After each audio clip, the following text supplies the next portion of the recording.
Woi, Hai, aku Sore, istri kamu dari masa depan.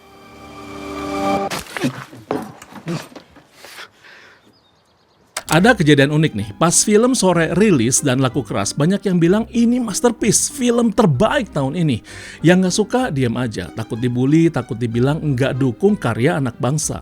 Tapi begitu Variety, sebuah media digital Amerika ngerilis review yang agak pedas, tiba-tiba keran kritik tuh kebuka. Kurang lebih nadanya tuh mirip, tuh kan emang alurnya lambat, atau logika time travelnya tuh emang lemah, dan masih banyak lagi. Mendadak semua orang tuh jadi kritikus film yang berani speak up. Hello, gue Chandra, founder dari filmmakingcoach.com and welcome to Filmmakers Playbook. Ini tuh bukan film review ya, tapi ini adalah case study soal strategi filmmaking karena di filmmakingcoach.com, filmmaking is all about strategy.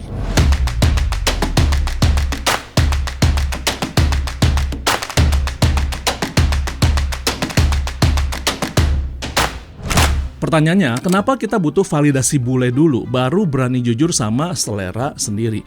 Apakah mentalitas ini sehat buat industri kita, atau malah bikin kita jadi bangsa penonton yang munafik? Apa yang sebenarnya bisa dipelajari filmmaker Indonesia dari kritik asing, dan kenapa menurut pendapat gua, Sore tuh tetap menang banyak kok walaupun nggak masuk shortlistnya Oscar? Fenomena ini namanya colonial hangover, di mana kita tuh sering ngerasa opini kita tuh kurang valid kalau belum disetujui sama standar internasional. Tapi ini bahaya buat iklim kritik film kita. Kalau kita nggak bisa jujur mengkritik film sendiri sebelum orang luar ngomong, gimana filmmaker kita tuh mau berkembang? Kritik yang dipendam itu tuh kayak bom waktu. Filmmaker jadi terlena, ngerasa filmnya udah sempurna karena laku dan dipuji buzzer. Padahal kritik jujur dari penonton lokal itu tuh fondasinya. Terlepas dari mentalitas dalam hal kritik-mengkritik, apa sih daging yang bisa diambil future filmmaker dari review Variety ini? Kritikus Variety yang nulis ini namanya Murtada El-Fadel bilang filmnya tuh draggy atau over sentimental dan menuntut terlalu banyak sama penonton. Coba kita lihat nih apa aja yang jadi perhatian si penulis kritik ini. Dia bilang gini, skenario fantasinya yang absurd malah membebani penonton untuk bisa percaya sama ceritanya. Yandy Lawrence sebagai penulis dan sutradara sering banget pakai montase buat cepetin perkembangan hubungan, tapi malah bikin inti koneksi atau chemistry antara Jonathan dan Sore tuh kurang mateng. Ceritanya jadi ngebosenin dan gitu-gitu aja karena tiap kali Sore ngungkapin kebenaran penting, dia tuh mati dan waktu keulang lagi bikin ingatan Jonathan hilang. Filmnya nggak konsisten banget soal nada, pindah-pindah nggak jelas dari komedi receh ke tema berat kayak kematian tanpa irama yang saling nyambung. Sheila Dara dipuji karena kemampuannya memerankan karakter imajiner sekaligus orang biasa, menjadikannya satu-satunya titik terang di film itu. Akting aktor utama Dion Wiyoko dibilang overacting, gerakannya tuh berlebihan banget dan ekspresinya dibuat-buat, jadi kurang nyambung sama Dara yang mainnya tuh jauh lebih kalem dan natural. Terus skenarionya juga gagal ngebangun bobot emosional yang dibutuhin untuk pertaruhan skala kosmiknya. Alhasil jadi rangkaian cerita naratif yang terlalu bertele-tele daripada menjadi sebuah cerita epik romantis yang emosional dan menyentuh. Pendapat gue pribadi sih, pelajaran pentingnya adalah soal universal storytelling versus local sentiment. Di Indonesia, kita tuh suka melodrama, kita suka adegan nangis lama-lama diiringi lagu indie. Kita bisa maafin plot hole asalkan baper, tapi di mata audiens global itu dianggap nggak efisien, bahkan nggak efektif terhadap story-nya. Mereka tuh butuh logika cerita yang solid, mereka butuh pacing yang rapi. Inspirasi buat semua future filmmakers di Indonesia adalah jangan cuma ngandelin rasa, tapi juga kencengin logikanya. Kalau kita mau main di level global, baper aja tuh nggak cukup. Struktur naskah kita harus tahan uji, bahkan tanpa musik sedih sekalipun ya. Tapi bang, kritikus luar negeri kan beda sama budayanya sama kita. Mana ngerti sih mereka soal konsep jodoh atau kualat? Jujurly, it is a valid argument. Reviewer asing mungkin nggak nangkep nuansa budaya kita, tapi Tapi, apakah itu tuh jadi alibi buat kita nolak kritik? Perhatiin deh bahwa film kayak Parasite dari Korea atau A Separation dari Iran terbukti sukses secara global, atau film seangkatan deh yang berjudul No Other Choice dari Korea yang berhasil masuk shortlist Academy Award. Faktanya, budaya mereka tuh beda banget kan sama Amerika. Tapi kenapa bisa diterima? Karena emosi manusia itu sebetulnya universal. Kalau kritikus Variety bilang dia nggak bisa connect sama karakternya, itu bukan masalah budaya. Itu masalah strategi penulisan karakter. Jadi jangan berlindung di balik tameng, mereka kan nggak ngerti budaya kita. Kalau film kita bagus, bahasa dan budaya tuh bukan tembok. Terus karena Sore nggak masuk shortlistnya Oscar, apakah harus dianggap gagal? Sama sekali enggak dong. Dapat review dari Variety aja, justru itu tuh sebuah prestasi tersendiri. Kita harus tahu ya bahwa ribuan film rilis tiap tahun di seluruh dunia. Kalau sampai editor Variety milih buat nonton dan nulis soal film Sore, itu artinya industri film kita udah dilirik. Reviewnya mau bagus atau jelek, itu adalah bentuk pengakuan bahwa film Indonesia memang udah layak dianggap buat dibedah di meja operasi sinema kelas dunia.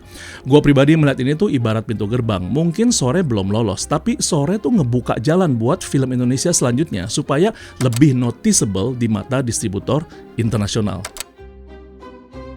What if Variety nggak pernah nulis review itu? Kita bakal tetap ada di dalam bubble film Indonesia sebagai produk domestik doang. Kita bakal terus bikin film yang cukup bagus lah buat Indonesia, tapi nggak cukup bagus buat dunia. Kritik pedas itu tuh ibarat obat, pahit sih, tapi bisa nyembuhin. Kritik Variety ngajak kita buat ngaca. Misalnya nih, ternyata standar editing kita tuh masih kalah rapi ya. Atau ternyata sound design kita tuh masih kurang detail. Atau bahkan mungkin teknik storytelling dan karakterisasi kita tuh masih punya banyak ruang untuk berkembang. Tanpa kritik yang jujur, kita nggak akan sadar tuh bahwa kita tuh nggak berkembang. Pada akhirnya gini, buat penonton berhenti jadi insecure untuk beropini. Film itu pada dasarnya tuh nggak ada yang salah atau yang benar. Film itu cuma bisa relate atau nggak relate dengan audiens yang tepat. Artinya, ketika kita anggap sebuah film nggak bagus, it's okay kalau itu tuh menjadi opini yang subjektif dan personal, tapi bukan justifikasi. Ingatlah bahwa sebuah film tuh nggak akan jadi lebih jelek ketika kita kritik, tapi juga nggak akan tiba-tiba menjadi lebih bagus ketika kita puji. Filmnya sendiri akan tetap menjadi identitasnya. Dan buat future filmmaker, jangan pernah gentar sama bentuk-bentuk variety yang lain. Netizen bisa aja berkata pedas dan itu fakta, tapi kata-kata mereka nggak nentuin identitas kita sebagai seorang filmmaker. Film Sore, Wife from the Future, udah melakukan tugasnya dengan baik, yaitu membawa film Indonesia ke percakapan segala global. Sekarang tugas kita buat dengerin, belajar, dan bikin film selanjutnya lebih gokil lagi.